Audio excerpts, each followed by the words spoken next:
Hello everyone, welcome to my YouTube channel. आज इस video में हम बीए ऑनर्स हिस्ट्री के लिए हिस्ट्री का क्वेश्चन पेपर सॉल्व करेंगे 2017 का। So let's start. The first question is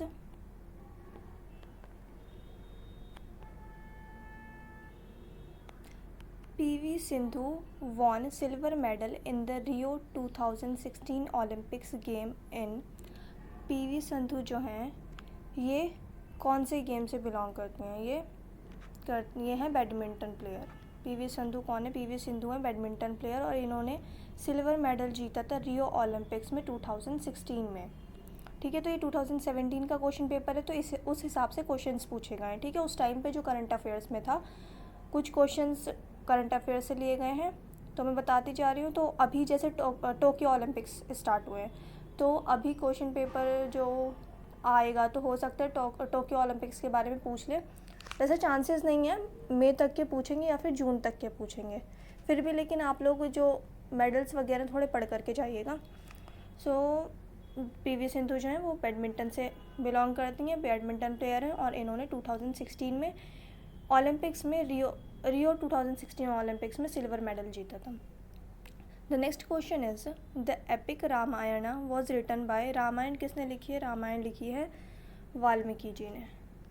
the right answer is Valmiki. The next question is the European that discovered India was. India की डिस्कवरी किसने की थी? इंडिया को खोजा किसने था? Vasco da Gama. The right answer is Vasco da Gama. Vasco da Gama ने जो है डगामा ने इंडिया की डिस्कवरी की थी, तो the right answer is a. The next question is the universal law of gravitation was postulated by। law of gravitation, universal law of gravitation, ये Isaac Newton ने। The right answer is Newton. The next question is quit India movement was held in। Quit India movement कब start हुआ था? The right answer is 1942, August 1942। The next question present Lok Sabha speaker is. ये present Lok Sabha speaker ये 2017 में पूछा है, तो उस वक्त के जो थे तो उस हिसाब से ऑप्शन दे रखा है। ठीक है, उस हिसाब जो 2017 में जो लोकसभा स्पीकर थे, तो यहाँ पे उनके नाम हैं, उनके ऑप्शंस हैं कि इनमें से कोई एक। यहाँ पर अभी जो प्रेजेंट अगर पूछेंगे भी ये क्वेश्चन कि लोकसभा स्पीकर कौन है प्रेजेंट में, तो ये ऑप्शंस नहीं होंगे। ऑप्शंस में ये हुआ भी तो प्रेजेंट लोकसभा स्पीकर ही पूछेंगे, 2016 का या 17 का नहीं पूछेंगे। तो अभी प्रेजेंट में जो हमारे लोकसभा स्पीकर हैं वो हैं ओम बिरला। ओम बिरला हमारे जो हैं वो प्रेजेंट वाले लोकसभा स्पीकर हैं। कौन? ओम बिरला। तो इनमें से कोई भी नहीं है। फिर भी याद कर लीजिए, लोकसभा स्पीकर जो हैं अभी हमारे प्रेजेंट वाले वो हैं ओम बिरला। और ठीक है, the next question is the slogan do or die was given by. Do or die जो स्लोगन है ये किसने दिया था? ये दिया था महात्मा गांधी ने। और ये कौन से मूवमेंट में दिया गया था डू और डाई? ये दिया गया था क्विट मूवमेंट इंडिया में। अभी हमने ऊपर पढ़ा क्विट इंडिया मूवमेंट 1942 में स्टार्ट हुआ था, और 1942 में क्विट इंडिया मूवमेंट स्टार्ट हुआ था, भारत छोड़ो आंदोलन स्टार्ट हुआ था, और उसमें महात्मा गांधी ने ये नारा दिया था, करो या मरो, do or die. The next question is the highest Indian national award is. India का सबसे हाईएस्ट जो नेशनल अवार्ड है वो कौन सा अवार्ड है? वो है भारत रत्न। भारत रत्न बहुत आसानी से याद कर सकते हैं, भारत के रत्न इस तरीके से याद कर सकते हैं कि ये अवार्ड उन लोगों को दिया जाता है जो इंडिया के डायमंड होते हैं, इस तरीके से याद कर लीजिए। तो भारत रत्न क्या है? Bharat Ratna highest Indian national award है। सबसे हाईएस्ट लेवल का जो नेशनल अवार्ड है इंडिया में वो क्या है? भारत रत्न। तो रत्न से याद कर लीजिए कि इंडिया के जो डायमंड होते हैं, जो इंडिया का बहुत नाम रोशन करते हैं, जो डायमंड होते हैं, इस तरीके से याद कर लीजिए कि वो अवार्ड सबसे हाईएस्ट है। रत्न से याद कर लीजिए, रत्न डायमंड, तो ये हो जाएगा भारत रत्न। भारत रत्न अवार्ड जो है वो इंडिया का हाईएस्ट इंडियन नेशनल अवार्ड है। Move to the ninth question. The ninth question is the largest gland in the human body is। the right answer is liver. D is the correct option. Move to the next question. The next question is the son of soil doctrine concerns with। son of soil क्या वो कहते हैं ना, मिट्टी का जन्मा मिट्टी में ही जाएगा, मतलब इस तरीके से कि जो हमारी मिट्टी होती है, जो ज़मीन होती है जहाँ से हम बिलोंग करते हैं, तो ये जो सन ऑफ सॉइल जो डॉक्टर ने किससे रिलेट करते हैं, ये रीजनलिज्म से, रीजन से, कि हम इस मिट्टी के हैं। जैसे अब हम बाहर इंडिया से बाहर जाते हैं तो क्या बोलते हैं कि हम इंडिया के हैं, हम यहाँ रहते हैं पर हमारी मिट्टी कहाँ है, वो तो भारत में है। तो इस तरीके से जो सन ऑफ सॉइल जो है डॉक्टर ने वो किससे रिलेट करते हैं, वो रीजनलिज्म से। The next question is sati was declared a punishable offence in. Sati प्रथा जो थी, जो लड़कियों को ज़िंदा जला दिया जाता था अगर उनके हस्बैंड की डेथ हो जाती थी, तो हिंदुज़म में ये कॉन्सेप्ट था कि लड़कियों को अगर उनके हस्बैंड की डेथ हो जाती थी तो उनके हस्बैंड के साथ ही उन्हें ज़िंदा जला दिया जाता था। तो ये जो है ये बैन कब किया था, कि इन्हें एक पनिशेबल ऑफेंस कब माना था, इलीगल डिक्लेयर कर दिया था, कब, 1829 में।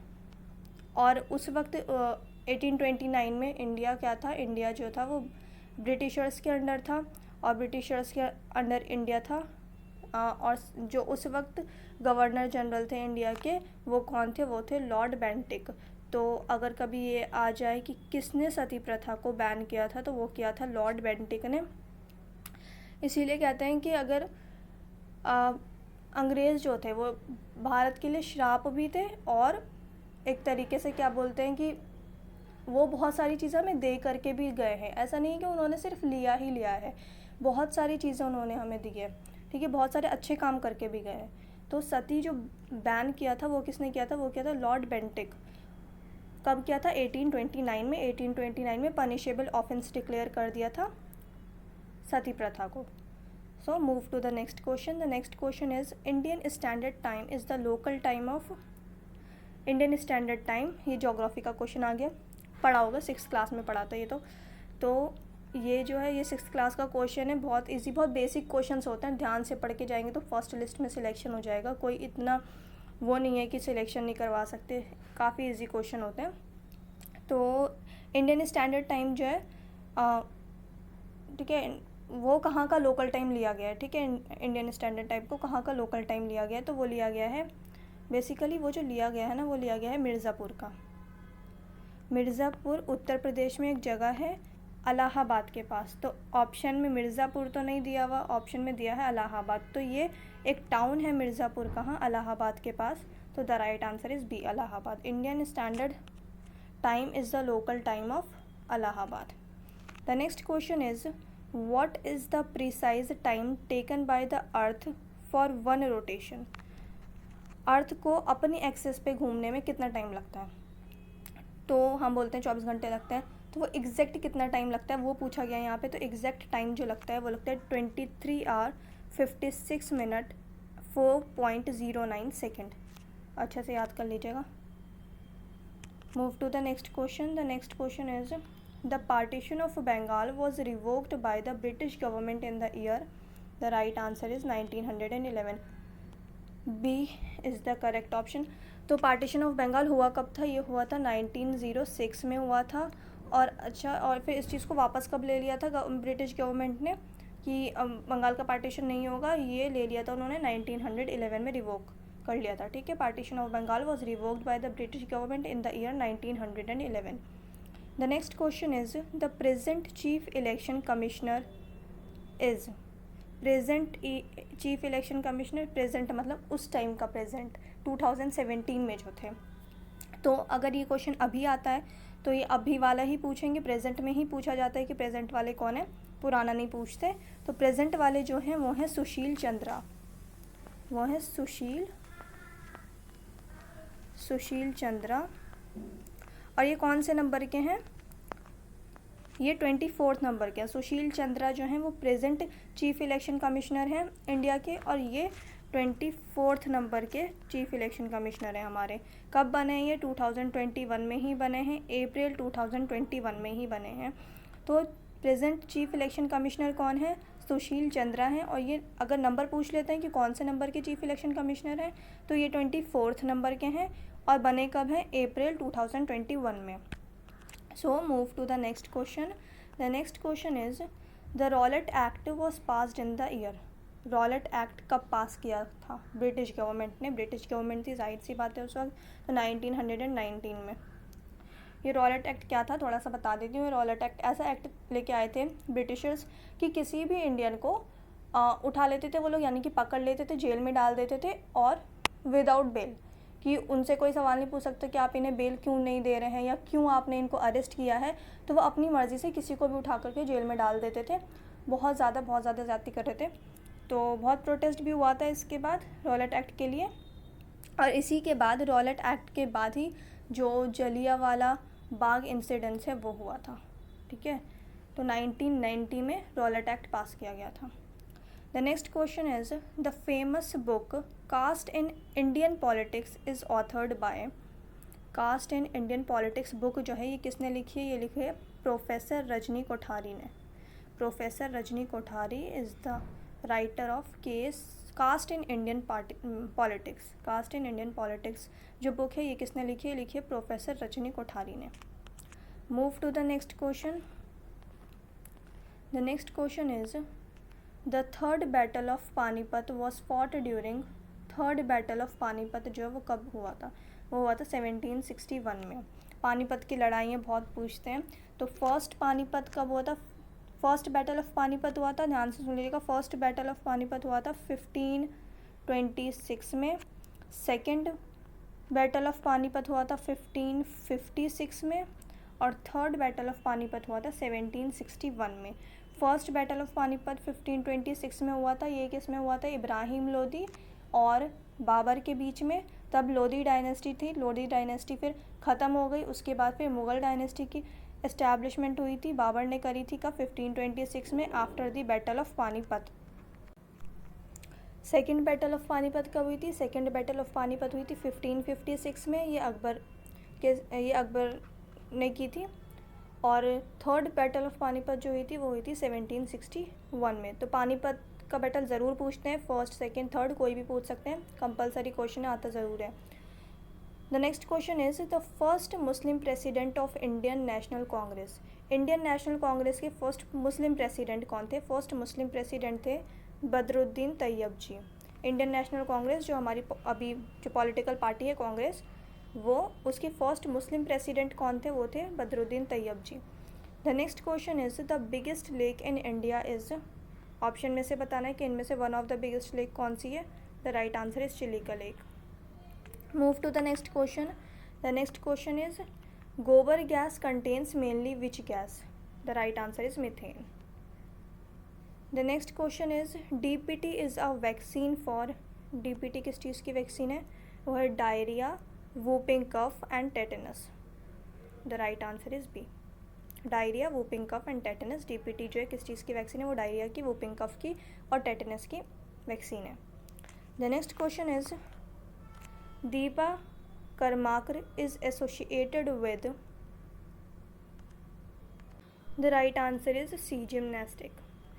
दीपा कर्माकर वो किस गेम से बिलोंग करते हैं? वो जिम्नास्टिक से बिलोंग करते हैं, जिम्नास्टर है।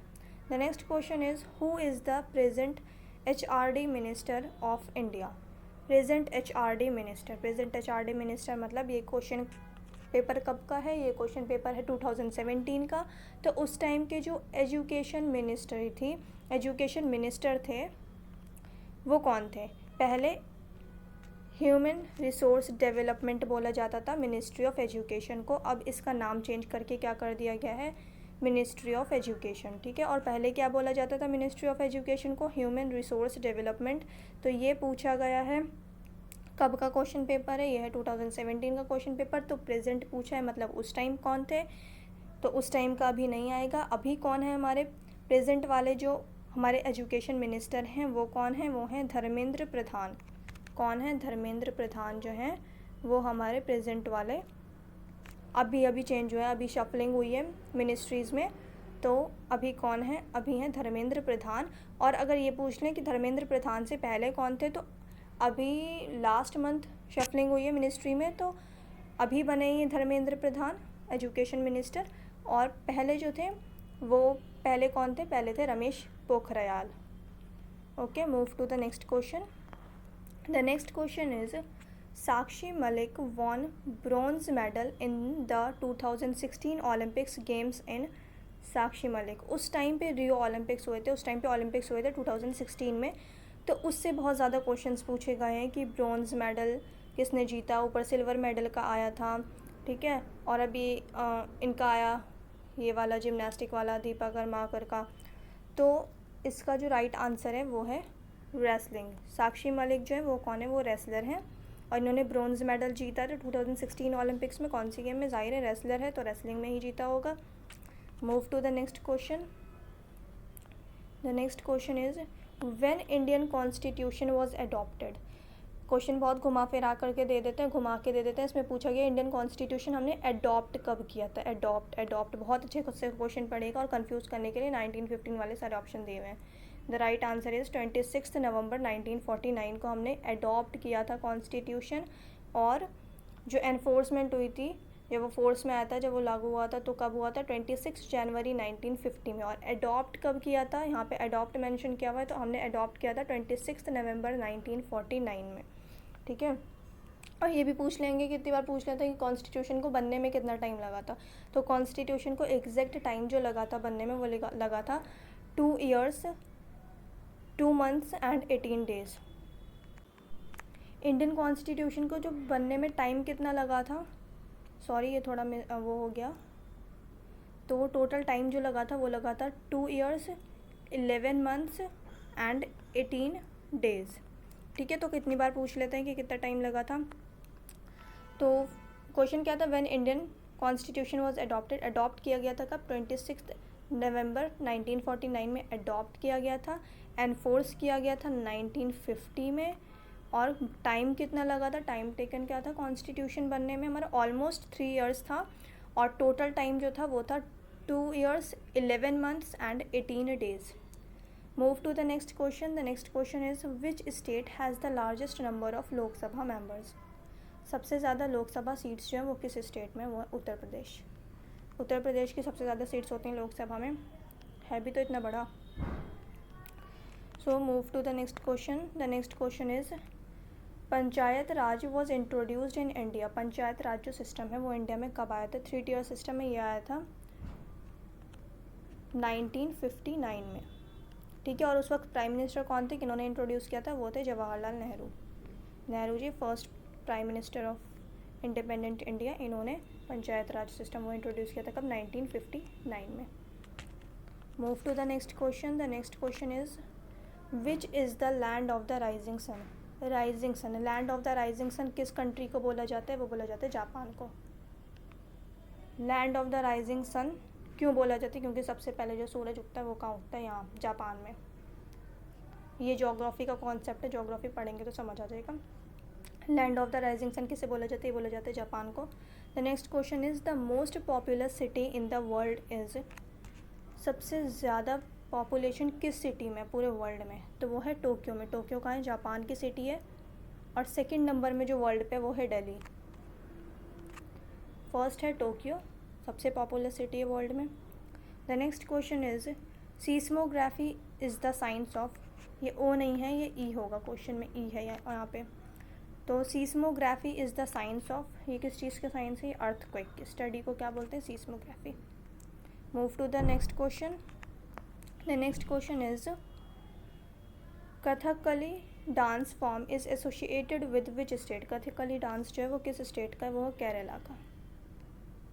Move to the next question. The next question is which country's currency is ngultrum. ये भूटान की करेंसी है, ना अजीब सा नाम है तो कोई बात नहीं, याद कर लीजिए। गल्ट्रम कहाँ की करेंसी है, ये है नेपाल की, सॉरी भूटान की करेंसी है। Move to the next question. The next question is which one of the following monuments in Delhi is not a world heritage monument. World heritage monument में से नहीं है, इन ऑप्शंस में से कौन सा ऐसा मॉन्यूमेंट है दिल्ली का जो वर्ल्ड हेरिटेज मॉन्यूमेंट में नहीं है। तो the right answer is Jantar Mantar. Red fort भी है वर्ल्ड हेरिटेज सेंटर मॉन्यूमेंट में, हुमायूं टॉम्ब भी है, कुतुब मीनार भी है। तो जो बचा वो क्या है, जंतर मंतर क्या है, वो वर्ल्ड हेरिटेज मॉन्यूमेंट में नहीं है। The next question is the branch of knowledge which studies coin is called. ये क्या है, न्यूमिस्टिक, नमिस्मेटिक्स। ये जो है ये क्वाइन की स्टडी को बोलते हैं नमिस्मेटिक्स बोलते हैं कॉइन की स्टडी को। The next question is the Harappan civilisation was discovered in 1920 to 1921. The right answer is 1920 to 1921, Harappan civilisation. The next question is Harappan civilisation की डिस्कवरी कब करी गई थी, कब मिला था, तो 1920 से 1921 के बीच में हुआ था। ठीक है, वैसे तो ये पहले ही जब रेलवे लाइन्स आ रही थी इंडिया में, जब रेलवे इंट्रोड्यूस हुआ था इंडिया में, तो उस वक्त क्या हुआ था, जब एक्सकेवेशन हुआ उस वक्त फिर बहुत ज़्यादा ईंट पत्थर निकले थे, तो वो हड़प्पन सिविलाइजेशन के ही थे। पर उस वक्त जो है इतना ध्यान नहीं दिया गया और उन ईंटों को यूज़ कर लिया गया कंस्ट्रक्शन वर्क में ही। तो जो हड़प्पन सिविलाइजेशन बेसिकली जो उसकी डिस्कवरी हुई है, यहाँ पे कोई सिविलाइजेशन हुआ करती थी, कोई सिटी हुआ करती थी एंशंट इंडिया में, जब खुदाई हुई पता चला, तो वो कब हुआ है, वो 1920 से 21 में। The next question is which one of the Veda is the oldest, सबसे पुराना वेदा क्या है, सबसे पुराना वेदा जो है वो ऋग्वेद है। D is the correct option. और आप लोग मेरे चैनल को सब्सक्राइब नहीं कर रहे हैं, प्लीज़ सब्सक्राइब कीजिए। क्या फ़ायदा होगा फिर मेरी इतना मेहनत करने से, मैं रोज़ इतनी वीडियोस डाल रही हूँ, रोज़ क्वेश्चन पेपर सॉल्व करके डाल रही हूँ। प्लीज़ कम से कम आप लोग सब्सक्राइब तो कीजिए, मेरे चैनल को शेयर कीजिए, मेरी वीडियोस को लाइक कीजिए। आप लोग नहीं कर रहे हैं, प्लीज़ सब्सक्राइब कीजिए मेरे चैनल को। और इसलिए बीच में बोला पढ़ाते वक्त, क्योंकि आप लोग लास्ट में स्किप कर देते हैं, वीडियो पूरी नहीं देखते हैं, तो इस वजह से मैंने बीच में ही बोला। तो प्लीज़ मेरे चैनल को सब्सक्राइब कीजिए। और अगर कोई और क्वेश्चन पेपर भी चाहिए तो प्लीज़ कमेंट में बताइए। ना तो आप लोग शेयर कर रहे हैं, ना ही सब्सक्राइब कर रहे हैं मेरे चैनल को। मैं इतनी मेहनत कर रही हूँ, रोज़ आपके लिए वीडियोस बना के डाल रही हूँ, क्वेश्चन पेपर अरेंज कर रही हूँ, मेरा क्या फ़ायदा होगा फिर? आप बताइए, आप लोगों के लिए मैं इतना मेहनत कर रही हूँ और आप लोग मेरा चैनल सब्सक्राइब ही नहीं करेंगे, तो फिर तो बेकार है मेरी सारी मेहनत। प्लीज़ सब्सक्राइब कीजिए मेरे चैनल को। और हाँ, और एक और ये बात कि ये जो हमारा वीडियो है, इसमें हम 50 क्वेश्चन डिस्कस करेंगे। हिस्ट्री का जो पैटर्न है वो कैसा है, वो पूरे जो होते हैं ना 100 क्वेश्चंस वो MCQ ही होते हैं, उसमें कोई भी सब्जेक्टिव क्वेश्चन नहीं होता है हिस्ट्री में। तो सारे क्वेश्चंस जो होते हैं वो ऑब्जेक्टिव क्वेश्चंस होते हैं, 100 के 100 ऑब्जेक्टिव होते हैं, तो चांसेस भी बहुत ज़्यादा होते हैं सिलेक्शन होने का, अगर आपने ठीक से पढ़ा। तो इस वीडियो में हम, ये पार्ट 1 है, ठीक है, हिस्ट्री का पार्ट 1 है हमारा। तो इसमें हम 50 क्वेश्चंस डिस्कस करेंगे और नेक्स्ट पार्ट में 50 क्वेश्चन डिस्कस करेंगे। इतना बड़ा पेपर है, एक साथ डिस्कस नहीं कर सकती, तो इस वजह से कह रही हूँ कि इस वजह से मैंने आपको भी इजी हो, याद करने में भी आसानी हो, इस वजह से मैं 2 पार्ट्स में लेकर के आऊँगी एक ही क्वेश्चन पेपर। तो ये हमारा फर्स्ट पार्ट है, इसमें हम 50 क्वेश्चंस डिस्कस करेंगे और फिर नेक्स्ट पार्ट में 50 क्वेश्चन डिस्कस करेंगे। So move to the next question. और आप लोग प्लीज़ सब्सक्राइब कीजिए मेरे चैनल को। The next question is, according to Buddha, at the root of all human being misery was. The right answer is desire. जो भी दुख के कारण क्या है, वो क्या है, वो बुद्धा के अकॉर्डिंग क्या है, वो जो हमारे डिज़ायर्स होते हैं, जो हमारी इच्छाएं होती हैं, ठीक है, दुनियावी इच्छाएं जिन्हें हम कह लें, तो बुद्धा के अकॉर्डिंग जो डिज़ायर्स होती हैं वो क्या है, वो सारी जड़ है मुसीबत की, जो परेशानियों की जो जड़ है वो क्या होती है, वो डिज़ायर होती है। According to Buddha, at the root of all human being misery was. The right answer is desire. The next question is, the President of India can nominate to the Rajya Sabha. President of India जो है वो राज्यसभा के कितने members को nominate करते हैं, ठीक है, तो वो करते हैं 12 मेंबर्स को। और बाकी मेंबर्स जो होते हैं वो कौन होते हैं, वो इलेक्टेड मेंबर्स होते हैं। और ये 12 मेंबर्स जो होते हैं उन्हें प्रेसिडेंट नॉमिनेट करते हैं, ये इलेक्टेड मेंबर्स नहीं होते हैं। और लोकसभा में कितने लोग नॉमिनेट करते हैं प्रेसिडेंट, तो लोकसभा में दो सीट्स होती हैं जो नॉमिनेशन के थ्रू आते हैं, जिन्हें नॉमिनेट करते हैं प्रेसिडेंट। और राज्यसभा में 12 मेंबर्स होते हैं। Rajya Sabha upper house, Lok Sabha lower house. Okay, move to the next question. The next question is, the Manas wildlife sanctuary is located in the state of. The right answer is Assam. Manas wildlife sanctuary कहाँ है, वो है असम में। The next question is, the earth is, earth जो है वो किस shape का है, अर्थ जो है ऑब्लेट स्फीरॉइड शेप का है। ऑब्लेट स्फीरॉइड शेप का क्या है हमारा earth. Move to the next question. The next question is, the biggest planet is, सबसे बड़ा प्लैनेट कौन सा है, सबसे बड़ा प्लैनेट है जुपिटर। और सबसे छोटा प्लैनेट जो है, सबसे छोटा प्लैनेट है मरकरी, सबसे स्मॉलेस्ट प्लैनेट है मरकरी और सबसे बिगेस्ट प्लैनेट है Jupiter. Move to the next question. The next question is riyal is the currency of, riyal कहाँ की करेंसी है? रियाल है ईरान की करेंसी, रियाल है ईरानियन रियाल, रियाल ईरान की करेंसी है। अच्छा, और ये बिगेस्ट प्लैनेट वाला क्वेश्चन देख लीजिए एक बार फिर। जुपिटर तो हमारा सबसे बिगेस्ट प्लैनेट होता है, मरकरी हमारा सबसे स्मॉलेस्ट प्लैनेट होता है, और मार्स को क्या बोलते हैं? मार्स को रेड प्लैनेट बोलते हैं, मार्स जो होता है वो रेड प्लैनेट होता है। वीनस को जो है मॉर्निंग स्टार भी बोला जाता है और इवनिंग स्टार भी बोला जाता है, और सबसे हॉटेस्ट प्लैनेट जो है वो क्या है? वो वीनस है, सबसे हॉटेस्ट प्लैनेट वीनस है। और मॉर्निंग स्टार भी बोलते हैं वीनस को, इवनिंग स्टार भी बोलते हैं, और सबसे ब्राइटेस्ट प्लैनेट भी बोला जाता है किसे? वीनस को बोला जाता है। और अर्थ्स ट्विंस भी किसे बोला जाता है? अर्थ्स ट्विंस भी किसे बोला जाता है? वो भी बोला जाता है वीनस को। और मार्स को रेड प्लैनेट बोला जाता है, मरकरी सबसे स्मॉलेस्ट प्लैनेट है, जुपिटर सबसे बिगेस्ट प्लैनेट है। और रियाल कहाँ की करेंसी है? रियाल ईरान की करेंसी है। So move to the 44th question. The 44th question is who among the following was called light of Asia? Light of Asia किससे बोला जाता है? Light of Asia बोला जाता है बुद्धा को। The right answer is C, Buddha. Who among the following was called the light of Asia? Light of Asia कौन है? वो है Buddha. The next question is who introduced iqta system? Iqta system, iqta system एक सिस्टम हुआ करता था मेडिवल इंडिया में, वो किसने इंट्रोड्यूस किया था? वो क्या था? Iltutmish. The right answer is Iltutmish. The next question is the Ashokan inscriptions are mostly written in. Ashoka की जो इंस्क्रिप्शंस मिलती हैं वो सबसे ज़्यादा कौन सी लैंग्वेज में लिखी गई हैं? वो लिखी गई हैं प्राकृत लैंग्वेज में।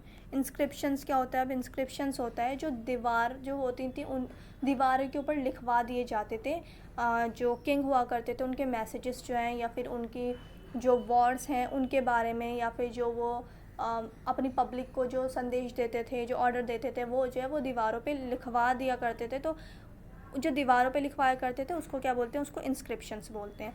और जो अशोकन इंस्क्रिप्शंस जो मिली हैं इतनी सारी, उनमें से वो मोस्टली कौन सी लैंग्वेज में लिखी गई हैं? वो प्राकृत लैंग्वेज, प्राकृत लैंग्वेज जो थी वहाँ की लोकल लैंग्वेज हुआ करती थी।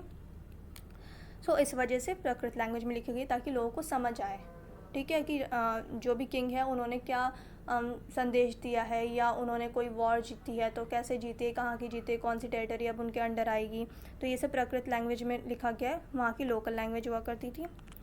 Move to the next question. The next question is who was the writer of the play entitled Nil Darpan? Nil दर्पण एक प्ले लिखा गया था, इस प्ले के राइटर पूछेगा। ये प्ले किस चीज़ के ऊपर जो है बेसिकली वो है नील दर्पण।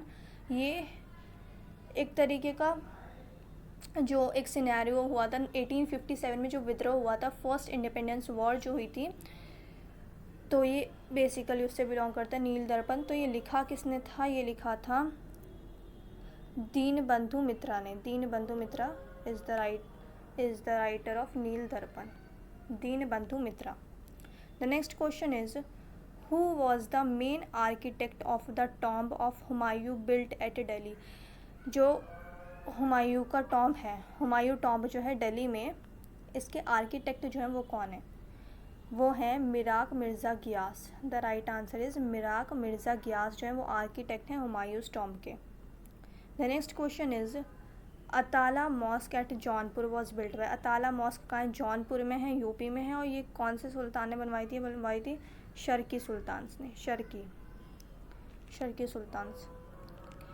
सो move to the 50 question of this question paper. So question क्या है? Jallikattu a bull taming sport festival in practised in which Indian state? एक जलीकट्टू क्या है? एक स्पोर्ट होता है, एक तरीके का गेम होता है, उसमें एक बुल से मतलब बुल मतलब सांड, तो उस एक सांड का जो क्या होता है स्पोर्ट होता है, गेम होता है, ठीक है, जलीकट्टू। तो वो कहाँ होता है? वो तमिलनाडु स्टेट में होता है। ये जलीकट्टू फेस्टिवल जो सेलिब्रेट किया जाता है ये किया जाता है तमिलनाडु स्टेट में। सो इसमें हम 50 क्वेश्चन डिस्कस कर रहे हैं और नेक्स्ट पार्ट में हम अनदर 50 क्वेश्चन डिस्कस करेंगे। सो प्लीज़ मेरे चैनल को सब्सक्राइब कीजिए। Thank you very much.